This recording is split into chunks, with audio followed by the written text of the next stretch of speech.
to Charity Village Connects. Between the pandemic and shifting demographics that include an aging population, a perfect storm threatens the very foundation of Canada's nonprofit sector. Upwards of 65% of Canadian nonprofits are now facing a severe volunteer shortage. This lack of volunteers has led to the cancellation and suspension of critical programming, and in some cases, the closure of entire organizations. Considering that 58% of Canadian nonprofits are entirely volunteer run, it's clear that the sector can't afford to ignore this issue. In this episode of Charity Village Connects, we examine the most recent trends impacting volunteerism in Canada and how organizations are trying to meet these challenges. Joining me to discuss these important issues is Lori Gotlieb. Lori is a volunteer management expert, consultant, and podcaster, as well as an internationally published author and workshop facilitator who's taught workshops to audiences across North America. Lori consults with nonprofit organizations on volunteer and board management and strategic planning and pushes the boundaries through her writing, consulting, and teaching. Welcome to the podcast, Lori. Thank you, Mary. I'm happy to be here. Well, we've certainly all seen the rather alarming media reports about the rapid drop in volunteers in Canada recently. What are you seeing on the ground and with the organizations you're working with? There's a lot going on and moving very quickly. I'd say the top priorities of what's happening is very similar, and that employees is this quiet quitting. Volunteers have just left, and organizations don't know why, don't know what happened. Programs are not restarting. There's a lack of volunteers that are low-hanging fruit kind of volunteers. We need to actually go back to the basics and start looking at how do we market our volunteer programs? How do we actually sell volunteerism? People want short-based projects. They don't want to be committed to that. We'll call it the minimum 1 year. In fact, when I teach and when I talk, I say, remove it. It has absolutely no meaning anywhere anymore. You need to look at what is going to attract volunteers. So, organizations are really struggling with the fact that staff aren't coming back, the lack of staff, shortage of resources, shortage of funding, and volunteer programs are coming back slowly, but they need to be looked at differently. The other side of the coin is, I see this as an opportunity. It's been many, many years that volunteerism has not been the forefront of media. And, we kind of have to flip that coin, and organizations have to look at that as an opportunity that your CEOs, your board members, your presidents are actually seeing this content on news media, threads, which is validating what us as leaders of volunteers have been saying for years and years and years.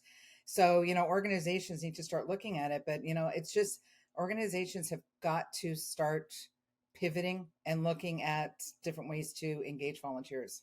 Well, I don't think it happened solely because of the pandemic. At least that's what I'm hearing from the other people I've interviewed for this episode. But what are your thoughts in terms of how we came to this current place that we're in? If it's not related to the COVID-19 pandemic, what are the other factors that are at play? Well, I think I think the pandemic brought in a bit of a perfect storm. So I agree. It wasn't just the virus itself. I think it was the fact that people were sitting at home for long periods of time. I think people, a lot of what I hear is people reevaluating their lives, both from a working perspective, volunteer perspective, and just home and community perspective. So, the pandemic, I think, put a microscope on things. But the other thing is, I think organizations have been kind of floating for a while. I don't think that they have been in front of their communities. I think they have been reactive. Well, I may get in trouble for this one, but I believe that we need to be a lot more proactive. Volunteerism, like you said at the beginning, organizations, some don't even survive without volunteers. So how did we get to that point where we lose organizations completely because there was not that kind of strategic planning. What if, so we have learned lessons from the pandemic, but what we need to be doing is looking at, okay, so what if? So we need to be a lot more proactive. So I think that, you have the intergenerational situation going on, you have technology going on, all these things came together. And I think the pandemic just put the microscope on it. We've been moving to technology for a long time and nonprofits have not. So that has been a huge gap that we need to look at. There's no reason why nonprofit organizations are not as socially active on media, platforms as profits are.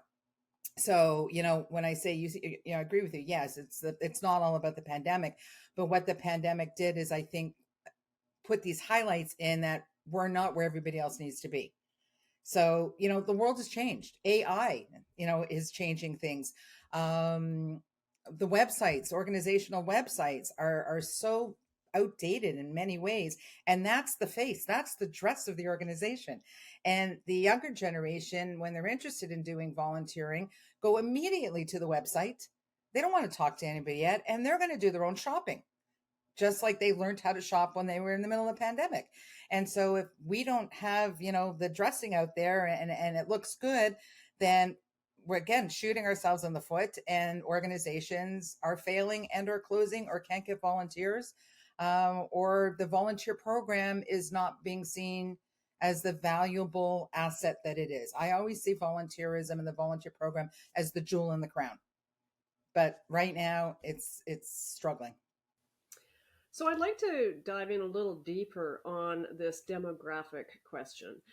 You addressed it in some of your comments, and certainly this sort of sense of retirement, in the same way that we saw people taking retirement during the pandemic and how we were seeing it in volunteers as well, kind of highlights the fact that there has been, for the long-term volunteer, quite a reliance by organizations on an older demographic, volunteers who've committed for many, many years at the same organization, that may well have stepped back for a variety of reasons, including safety, during the pandemic, and just haven't come back. And they react very differently to the opportunities for volunteerism and the values that they can benefit from the volunteer experience than young people, as I understand it. Could you kind of dive into that a little bit and put a little bit more flesh on the bones to those ideas, if you're in agreement with them? Yeah, I am. So, you know, this intergenerational concept has been around for a while, but we haven't actually looked at how do we build a program around it. We've looked at how we engage them, but not built a program around it. So let's take a step back and we'll look at a few major points. One, retiring. They're not retiring, they're leaving the workforce. So what I'm hearing and what I'm seeing is, and I'm in kind of almost in that stage too myself, not quite there yet, but we're getting there, where I'm not done working. I'm done working for someone. I want to be able to have that flexibility. And the value of this is there's a serious amount of skills out there that are not being looked at from an organizational standpoint, from volunteering standpoint. We're still, again, a bit in the old model. Here are the 10 things we need volunteers to do. Fit into a slot. And if you don't fit into the slot, then we don't need you. And that's somewhere where I go, no, that needs to be blown up, right? We need to look at what skills the older volunteer can bring to the organization and turn it into a bit of a partnership, collaborative effort. The younger volunteers agreed they're no longer, their life is on their phone. If their head's not down, then they're asleep. Like they're engaged and they want to be engaged, but they want to see impact. They want to see how they're going to be able to make a difference. So where we used to do things like, recognition of volunteers was we had the party, we had the barbecue, we had the certificate, we had the swag. Now, to respond to what's going on, we need to look at meaningful ways for that specific group that you're working with. So volunteer programs have to take a step back and look at who are our volunteers. How do we engage them? How do we bring them in? And then how do we engage them in a way that's meaningful to them, but also selling their stories to the community? So it's a bit of a, cycle. Like I have a marketing background that says it's the 5 Ps. What's the product? How are we promoting it? What's the cost? What's the price? We don't look at that with volunteers, and the price is getting much higher. The cost of living and the cost of time and the cost of gas and the cost of parking, and the cost of food all has an effect on volunteerism, right? So we have to look at things a little bit more creatively, and at minimum build this kind of a hybrid program. Like, again, not that different than what's going on in the employment world.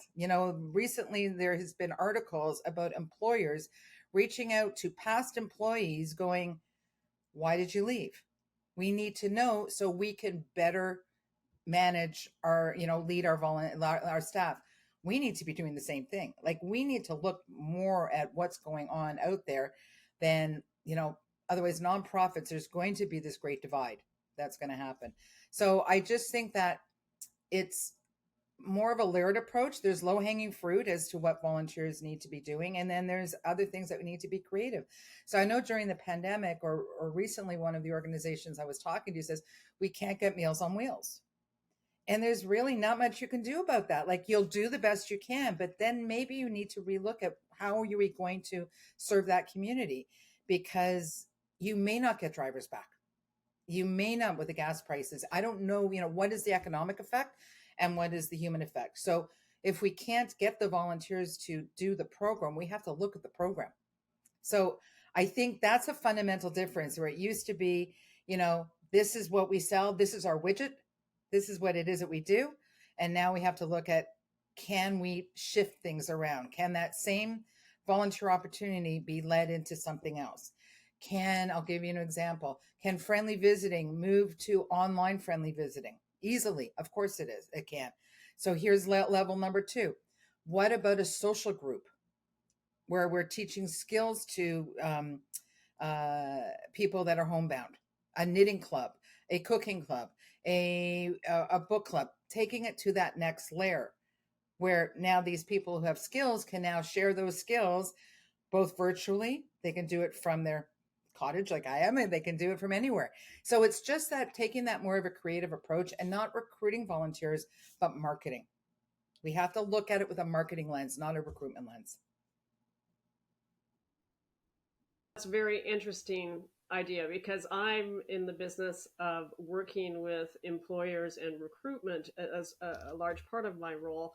And including the idea of employer branding. So what is the value that this employer brings to the employee as a marketing strategy to market to external candidates, as well as to engage existing employees to stay there. And that seems to be true. It seems to be what you're describing when you're referring to how to do outreach for volunteers, is highlighting the valuable experience, the impact that they make, and the valuable experience they gain as part of the storytelling that would attract people to and inspire people to volunteer with a particular organization. Is that sort of what you're talking about? Yeah, I think it is. I think you got it dead on. I don't think that there's that much dissimilarities right now. I think there's a gray line, a dotted line between business world, real world business, and the not-for-profit world. I think that, like I've been in the business for a long time, like more than 30 years. And, some things have changed dramatically and some things haven't. And I think that volunteerism and volunteer engagement is ripe for major change. I think we have been kind of running a standardized program of, this is how a volunteer program works, and keeping to those, application forms. And then you wait for somebody to call you. And I'm going like, no, like, let's be more transparent. Use your website better, put content in there, add the benefits of volunteering, do a self checklist. Am I the right person? Be transparent with volunteers. If you say you're going to, and it's the same thing with employment. Employers, if you don't contact the potential employee within 24 hours, they're on to the next job. Like, I've been hearing that a lot. Where's the difference at this point? So I agree. I think that they correlate. I think that they walk a similar line in many ways. I mean, I think there's a lot more forgiveness in the not-for-profit world, and but I think that people who want to give back, there's so many reasons why, and we can't just kind of put this blanket statement on that. They want to get back to community. They want to get. We don't know what we don't know. We need to ask. So, what do you think the common barriers are that prevent organizations from being effective in recruiting volunteers? If you could do a checklist, basically, I suppose, of what one has to keep an eye open for in terms of being a barrier. Social media. Everybody else is on social media. There's a defined gap, and I don't know whether a lack of skills. The volunteer programs don't have access to their social media platforms, but number one is lack of social media. We have to be present. You have to tell the stories. It's out of sight, out of mind at this point. The most successful organizations and companies are the ones that are telling their stories, whether through words, whether through videos, whether through pictures. So that's barrier number one, is that organizations are not there. They're getting onto Facebook. Well, guess what? Nobody under the age of 30 looks at Facebook. My kids, there's no Facebook is happening, right? So again, intergenerational, you got to look at the generations. Lack of technological access, or the, up to date. So there's lack of education in how to use technology better. We're all talking about this, chat, GPT. Well, we don't know what it is. We're not aware of it, but we need to get ahead of those things. So the barriers are, the fact is, the community out there is no longer looking at the flyers in the library, because they're not going to the library. They're getting their library stuff online. We need to educate staff. So there's lack of education, not just the volunteer management staff, but the staff that work with volunteers. So, I always see the volunteer program as a octopus. It's got arms in every part.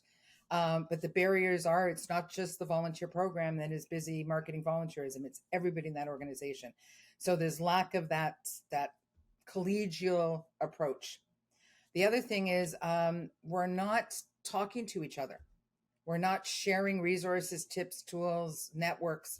So to me, that's a barrier as well. I think we have to work a little bit more together as organizations, especially those that are in similar sectors, and work together for that. But to me, number one is technology. And my final, and my if anybody learns anything from this, your website.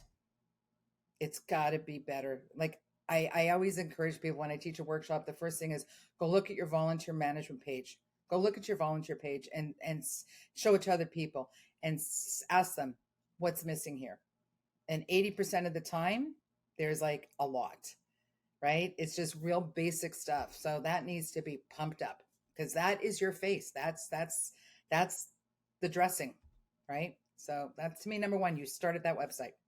I'm curious about whether historically there has been a sort of attitude by organizations or their leaders that the volunteer management or the volunteer recruitment, volunteering itself, is secondary, say, to donor recruitment or donor engagement and other aspects of operations, including delivery of services. I'm curious, from being an insider as you are, what you've seen in terms of attitudinal issues that might have to be addressed as well. All right, I'm going to try and flip this in a positive way. Volunteer programs have access to so much content, to so many links, community members. We are, like I said before, a jewel in the crown of an organization, right? Is there a divide? I think in some organizations they are. I think in some organizations they aren't. I think that there is a responsibility for those that lead volunteers to ensure they have a seat at the table, right? Getting a seat at the table requires you to be that leader that you are. I don't care what the title is, coordinator, manager, director. As long as you're leading volunteers, you are that leader. So Yes, I mean, I think the opportunities are there. I think that the volunteer program has an opportunity to provide so many potential answers to organizations' needs. I think that there is a divide in some cases because, again, it's that old model, right? The volunteer program is in the basement. The volunteer program is the first thing to go. If a volunteer program is absolutely successful, that leader of volunteers actually puts themselves at risk because there's that sense of, well, the volunteers can do it. So the solution to that has always been educate, educate, educate, right? And educate to the top. Take that opportunity to get to your executive director, to get to your board, to get to your president. And using technology is one way to do it, like the value of your website and the volunteer pages. But as a leader of volunteers or administrative volunteers, learning that skill is very important too. And feeling confident enough that you can, build your leadership within the organization. So to me, that's always been a challenge. And I think it is still a challenge in many ways. But again, opportunity wise, the lens nationally is on the volunteer numbers. The opportunity sits with the volunteer program. The question is, what tools are they going to use to gain that leadership perspective where you're at that strat plan table? And at minimum, volunteer programs should be building their own strategic plans. What kind of easy wins can you recommend? I guess in terms of reconnecting or reducing the friction between an organization's and a volunteer's needs. I mean, how do we prevent them from pulling apart and instead come together so that there's mutual benefit to the volunteer as well as the organization? Ask the volunteers.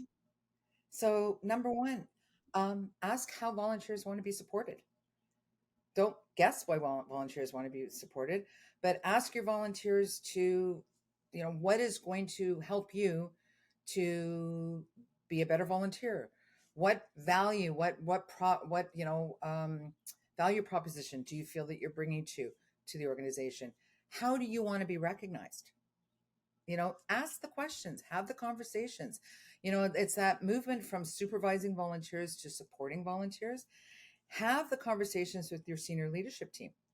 Exactly what we just talked about before, so that we try and minimize some of that friction between volunteer needs and organizational needs. So that conversation between what volunteers are looking for needs to get up to the top so that we're ensuring that we are actually responding to what we're asking. And now when that volunteerism has some legs to it, we want to make sure that volunteers can be ambassadors. So we don't ask our volunteers to be ambassadors of organizations, right? They do their job. They're here Monday between 3 and 5, but we need to have those conversations. Let them know that we're looking for volunteers to do certain things. Let them reach out to their network. So turn it into a collective. It's almost like a community of volunteers. And those are easy wins. I think that's really low-hanging fruit. Yeah, no question. I mean, when we talk to employers about how they build engagement with their employees, we talk and recruit new employees. It's really going back to, I guess, in many respects, celebrating the stories of the employees. It supports the existing employees, but it also provides an opportunity to tell their story in a meaningful and authentic way to somebody who might be interested in looking for that role. And so it seems to me that it's an easy stretch to include volunteerism and the recruitment of volunteers in the same manner. Would you agree? Yeah, I mean, the people are there. It's just how we're engaging with our community, and volunteers are part of that community. But absolutely, I agree with you. Benefits, value, impact, stories, not just the numbers. The numbers have a meaning, and I get it. And for fundraising and grant proposals, all that, you need the numbers. But to understand how somebody who is 92 years old that decided to teach a dance class to a group of seniors, like, wow, right? There's value there. And it doesn't have to be sitting of the volunteer program. So I agree with you. Like, we need to personalize the organizations, right? And when we're in crisis, that's how it happens. If you look at things like food banks right now and food insecurity, if you look at the ads on TV, it's very personal. And I think it's the same thing with volunteerism. I really do. We need to get personal, but it has to come from the top too. The boards have got to understand not just the board leadership and committee side of things, but the actual direct service program related side of things. And that sits with the executive director because they're that conduit. Yeah, and in my experience, we did a series called it was about the heroes of volunteerism, and it was a short video series called Unsung Heroes, and they were the most passionate people that you could possibly imagine speaking to, and just their stories themselves were extraordinarily inspiring. And it seems to me to be such a lost asset for an organization not to take advantage of these people's incredible passion and desire for change, and their engagement with the mission of the organization that they're volunteering with. It seems like that's a very low hanging fruit to take advantage of that. It's very low hanging fruit, but it's that 20%. It's that 80%, right? So then we go back to, all right, what is this age group looking for? Like, do they really understand what does unsung hero mean to them? So again, you've got to kind of, tear it apart to build it back up again and look at, okay, this age group, like, how are we going to engage youth in a way that makes sense to them now? Because I hate to say it, the world is, things are moving very quickly, not in a good way. So we have to look at, how do we engage that group? How do we engage youth? How do we engage, university and college students? And so, yeah, that 20% of volunteer award winners, impact volunteers, that's fantastic. But we also need to get into that simplicity of it all, but constantly. That's the thing, is it needs to be those constant stories that are being, that are bannering on your website. So it sounds like a lot of organizations might have to hire some really good, effective young social media um, people, or at least get volunteers to help them tell those stories, right? Yeah, but or at least or give volunteers the tools to go out there in the community and talk about that too. Like, when was the last time we sent a newsletter, or I wouldn't even call it a newsletter, but an information, just give me the highlights of what may look like for our organization, and here's what, here's something that you can get involved in as well. Reach out to your local blah, blah, blah. So, there's some simplicity to that ability, that we don't have geographical barriers anymore. Right. And even doing something like a Zoom Connect with volunteers is a way to, or problem solve with volunteers. So yeah, no, I think the technology is part of the answer. In many cases, again, I start with the website because I think nonprofit websites are, need help. But it's just that connection. And, if we move it from that recruitment to marketing and building community and shifting roles, if we have to shift roles, that makes sense to volunteers. I've seen role descriptions that are 3 pages long that just shouldn't be there anymore, because they're not great. If you can get the volunteers to do it, fantastic. But if you can't find volunteers for the role, what do you have to do? You got to change the role. So do you have any success stories you'd like to share from your work with the organizations that you've consulted with and worked with, about someone who's getting it right? So there's an organization that I work with that's now doing, and I think it's a brilliant idea. They're now giving badges, badges. So they're badging little milestones to volunteers, and that's really keeping the volunteers engaged. And the volunteers are putting it on their LinkedIn page, and their own social media pages. So that, I think, is a really, again, small thing, no cost, high impact, right? I'm seeing a lot of volunteers that are starting to, organizations that are starting to move to these stories a little bit. I find there's one organization that I was working with that is doing a fantastic job with the hybrid. And they've moved education online, orientation, training, micro education, soft skills online. So it is like, 24 hours, 24/7 access to volunteers. So their ability to support volunteers has more impact, allows the volunteers to go back to it, takes away the time from the volunteer coordinator to have to train on a regular basis. So they're starting to use the platforms in a meaningful way that makes sense to volunteers. What else am I thinking that I've seen? Sorry, I wrote down a couple things. There's taking things like I mentioned before, friendly visiting. There's one organization that has ramped it up to actually, like I said, social chair yoga, like things like that. So during the pandemic, one organization had to take their recreational program completely online. So it started off with the rec program, and then it moved to a culture piece of it. They had an artist start talking about their work, and they've continued this on. So just being that kind of creative ways to engage volunteers and have at this hybrid, because if we get shut down again and we don't know, there's no reason why volunteer programs need to be shut down. So those that are actually preparing for that, adding that second layer, I think is brilliant. So, to wrap up our discussion today, I want your thoughts on the future of volunteering. Can you do a bit of crystal ball gazing and tell us what you think it might look like in Canada in 5 years or so, or as far as you can see? So what was is not anymore. And what it's going to be, I don't know whether we will fully understand it. What I think volunteer roles will shift.